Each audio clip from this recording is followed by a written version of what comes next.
Shamea, that Shamea has been having pretty much one of the worst performances for this reunion. I don't see how she will be able to redeem herself in the third part because from the first part of the reunion, she's not making much sense and she's not really saying much. And then the second part, the same. She decided to come back out after lunch to say more. And your performance is falling flat and it makes you look more like a liar. And that's the sad part about it. Now we got to the second part of RHOA reunion.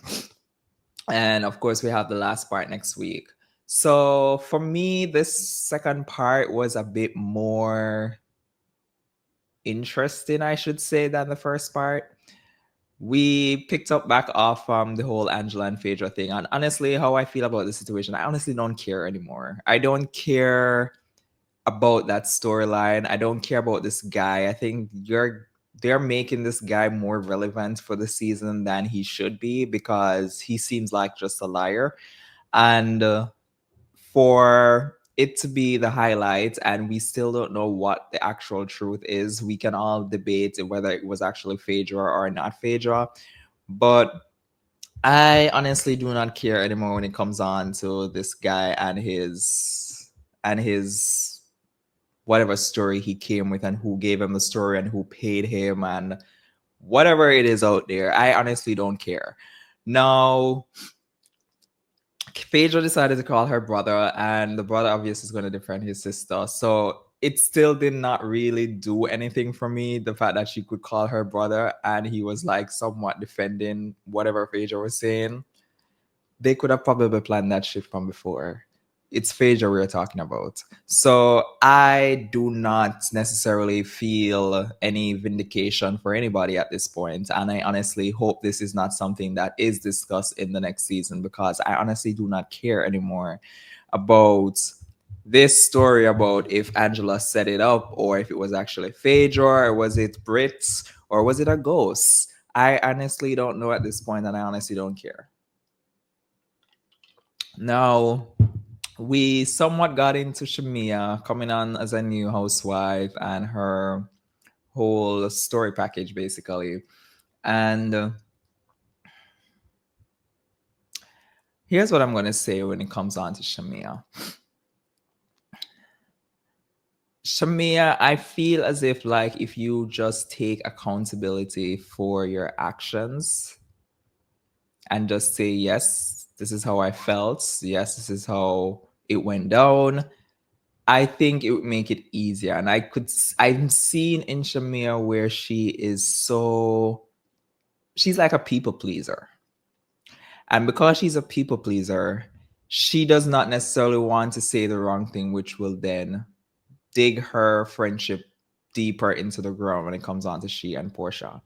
And I feel like when she is around the other ladies outside of Porsha, she's able to express her feelings. She's able to be who she wants to be. And I feel because she looks so much up to Porsha and she really values this friendship with Porsha for whatever reason, I feel like she basically always, when it comes on to being face to face with Porsha, she's not able to express her actual feelings. And I think the reunion would have been the perfect setting for her to just lay it out on the table. Fuck if Porsha wants to feel away or feel upset about what you're saying. Lay it out on the table to say, look, yes, I had these conversations with the ladies because, I don't feel heard in our friendship. And they were asking questions or whatever it is. And this is how I feel. So, yes, I said it. Now what? The fact that you are pretty much jump skipping, moving from this side to that side, you don't know, you don't know what to say or not to say. You're trying to still look good in Portia's eye when clearly Portia over there does not give a fuck about the friendship. She's over there very nonchalant. She's over there very dismissive in whatever you're saying. She doesn't seem like she's that even remorseful or even care enough to repair the friendship. But you are over there basically jump skipping all over the place to find the perfect words so it does not sound bad that you were having a conversation about Porsha. Why? Why?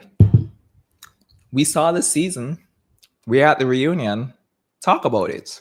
Why are you so afraid of how Porsha may feel or how the audience may feel? And then it came on to where it was this back and forth between the two of them. And I must say, Porsha, at some point you have to let Shamea speak. And when I was watching it, I felt like this is a tactic. I don't remember who said it, but it's a tactic that these ladies on reality shows, especially reunions, they like to use. The more you talk over someone, you don't necessarily get to hear the other side of it, what the other person is saying. And I think that was what Porsha was doing, talking over Shamea and just continue talking and talking, and she needs to get her point out, etc., etc. And so Shamea is not able to get her point across. And I think this is why I was saying, Shamea, say what you need to say and fuck how Porsha feels, because she is talking over you. She is literally throwing you under the bus. She's even going into the tractor and running the not even the tractor, going into the bus and running the bus over you. And you are over here mute as a church mouse. You not expressing yourself, like you are just so timid of Porsha for what reason I do not know. And you need to have some backbone, you need to have a voice. You were watching Watch What Happens Live, and I believe Breakfast Club saying that at this point it's now up to Phaedra to whatever. So where is this energy? Like, you seem to have this energy outside of Porsha, but then when you're in front of Porsha face, you cannot display the energy to say, look, I said my piece, this is how I felt, and if you want to fix a friendship, or fix a friendship. If you don't want to fix a friendship and let this show be the reason why our friendship has dismantled, then sure, let so be it. But you are just so afraid. And then the ladies have to be coming in to back you up, and you're like, nada. They discuss the Brit and Kenya situation. Now, why are we discussing Brit and Kenya when Brit and Kenya are not even there? You guys did not give the opportunity for Kenya to be there. You guys, well, Brit didn't show up.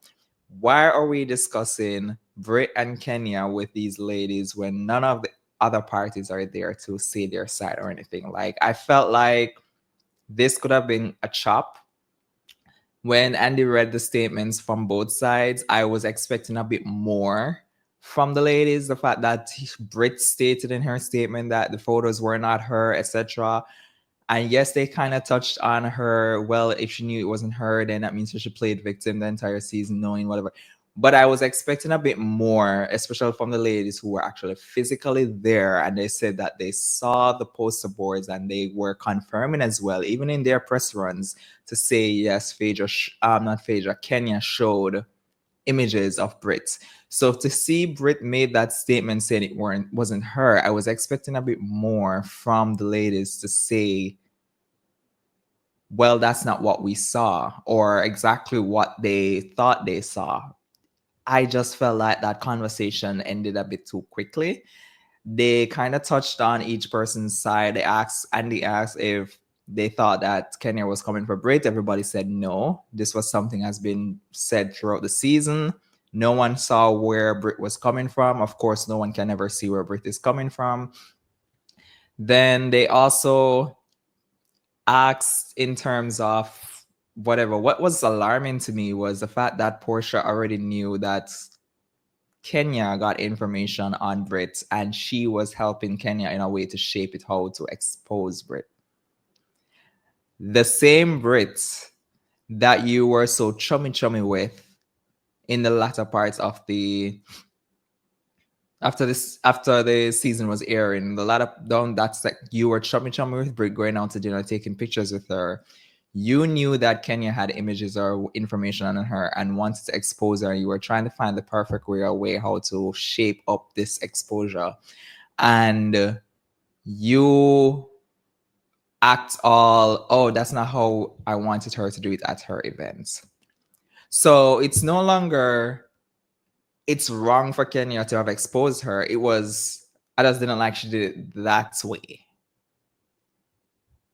I'm just not understanding these ladies when they come and say that wrong is wrong and whose side they were on and everything is like, you knew, Porsha, that Kenya had this information and you felt like you just did not like the way how Kenya did it, but it's fine for her to do it. Is that what I'm trying to get from the situation? Because you, I'm not even sure if you knew what you just said.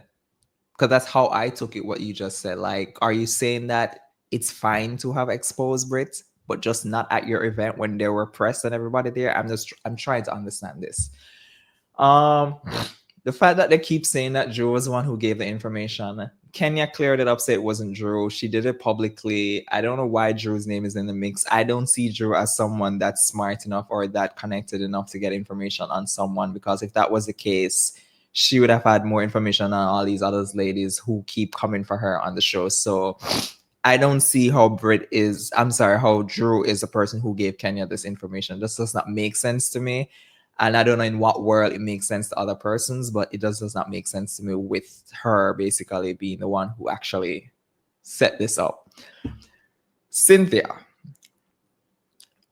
I am sorry. I am thinking I'm on the side where if wrong is wrong, wrong is wrong. And Cynthia, the way you moved when the whole situation went down, you pretty much came off like you were Team Brits. You were up Brit's ass. You were so friendly with Brit. I know you're on a show and you're doing your job, but you were so friendly with Brit. And I think I can see why Kenya would have been upset or annoyed with you, because it's something you always do, Cynthia. You always ride the opposite side, and it comes off as if that you are not necessarily a friend. No one is saying you cannot hold your friend accountable, and no one is saying that your friend, what they did was right. But you always seem to do the utmost, which then gives off the impression that you are on the other side of the fence, if you get what I mean. You say Brit did the gun thing was wrong, but you say it so lightly, like that's just light stuff. But what Kenya did was like, oh my God, she blew up the entire world, and I cannot rock with that. So guess what? You cannot pick and choose and then trying to come off like you're neutral, or you're trying to then throw your kid in it and saying that, well, if my child did the same thing and it was wrong and it doesn't stick with my morals, I wouldn't have done it that way. You cannot pick and choose your standpoints and then be all oblivious as to why your friend is no longer really rocking with you as they are. And I think that's what Kenya is. And if you cannot see it, and I wish some of the other ladies at least try to say something. I don't know if they did and I just cut it out. But you were friendly with Brit. And for Brit, how delusional she is, she may get the wrong idea to make it seem that her comment, what she made, was nothing really. Because you, who's her friend, who's Kenya's friend, is now on Brit's side because you're so chummy with Brit. And I think that is the problem when it comes on to why Kenya feels, because we cannot downplay Kenya's feelings, feels as if that you aren't a friend to her in this moment. Because I don't believe if Kenya is taking accountability and apologizing, and she does it multiple times, but people keep on acting all like oblivious to the fact that she keeps saying that she takes accountability, but you guys want to dictate how someone apologizes. And then when you do so, then you're saying it's not genuine because someone had to tell you to say it this way. So if Kenya feels like this is her way of taking accountability and her way of apologizing, so be it. But for you guys to sometime make it seem like, well, she didn't apologize to Brit. Oh, well, she didn't do such a thing. Then what do you want?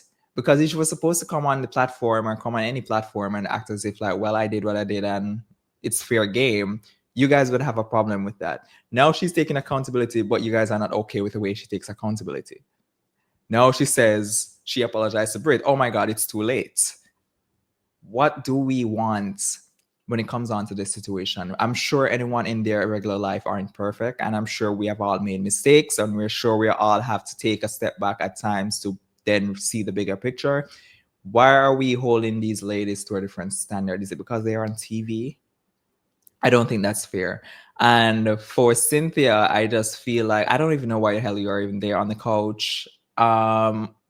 I understand the fact that Brittany showed up to the couch over there was looking lonely, but I think you guys could have put a cushion to fill out the rest of the side of the couch, because I don't know why Cynthia was there. And the fact that when she keeps chiming in, and I'm like, I understand you need to chime in so you don't sit there not doing anything, but your chime in sometimes annoy the hell out of me. And I don't know if I'm just the one who feels that way, but I'm just tired of Cynthia's this.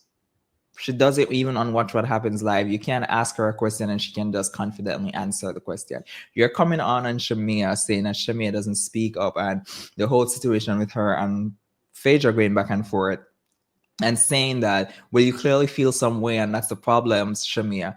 You do the same thing, Cynthia. So for someone like you who is now acting as if like you are so straightforward and you always say what's on your mind, it was very funny and comical to me to see that you are basically saying that about Shamea when you are the same, basically.